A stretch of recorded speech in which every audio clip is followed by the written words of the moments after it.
Hi Charlie, welcome to the 56th day of my video polling experiment where I break down and analyze the LinkedIn poll that I posted last week and that closed this morning.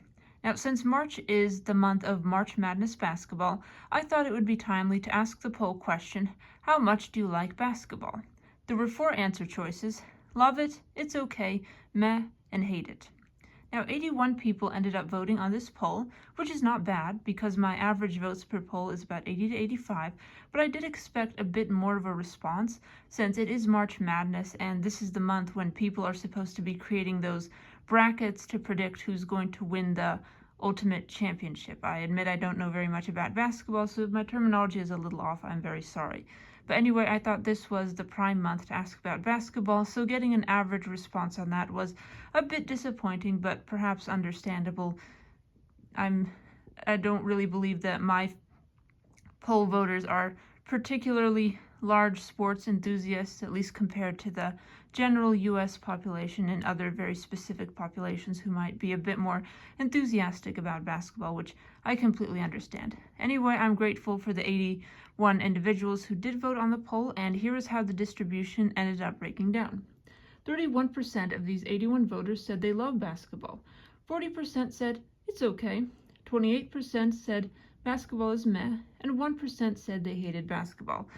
Personally, I was surprised that only 1 person said they hated basketball, which means that basically a vast majority of people at least are accepting of basketball. Like, they would watch a game if it was on TV. They wouldn't be very unhappy about that, even if they don't necessarily love it. Now, on to some statistics about basketball, specifically the NBA, or National Basketball Association. The average NBA team is worth $4.42 billion.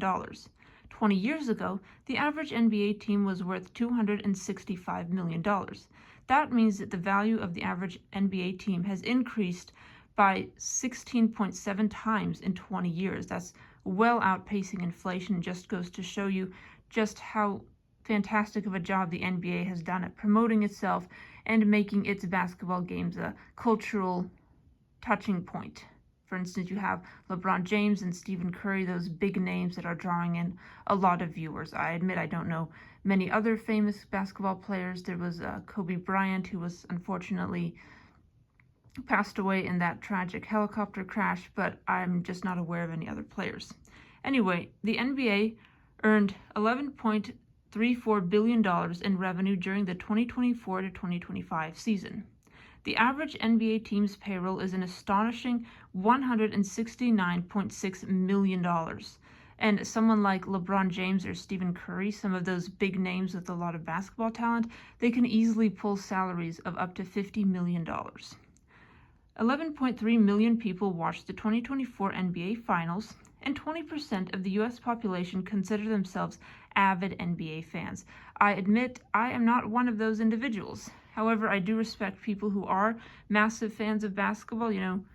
Good for you. I personally consider basketball to be a somewhat more interesting sport to watch than football, not least because the rules of basketball are somewhat simpler to understand. If you put the ball in the goal hoop, that means you score either 1, 2, or 3 points, unless there's some sort of complication that I don't quite understand. Whereas with football, there are certainly many more rules to keep track of, but basketball is more like soccer in the sense that if you just put the ball into the goal, then you get some variation of points.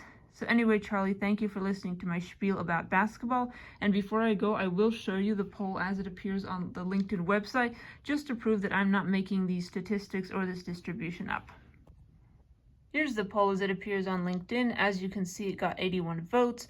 Hate it was basically a non-response answer. It's okay ended up being the most popular answer choice with 40% of the votes. So it was, all in all, a pretty even distribution in the sense that it skewed a bit more toward those more positive answer choices, but there was a good variety in the answers, which I always like to see. I always think that makes the polling a little bit more interesting when there is some variation among how the distribution turns out.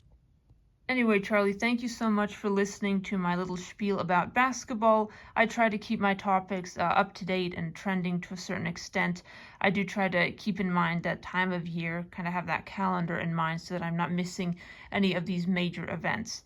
And stay tuned tomorrow for my 57th poll analysis. I still can't believe I've been at this for over 8 weeks by tomorrow, so thank you for being so supportive, and I look forward to doing many more of these video polling analyses in the future. Have a great day, and goodbye.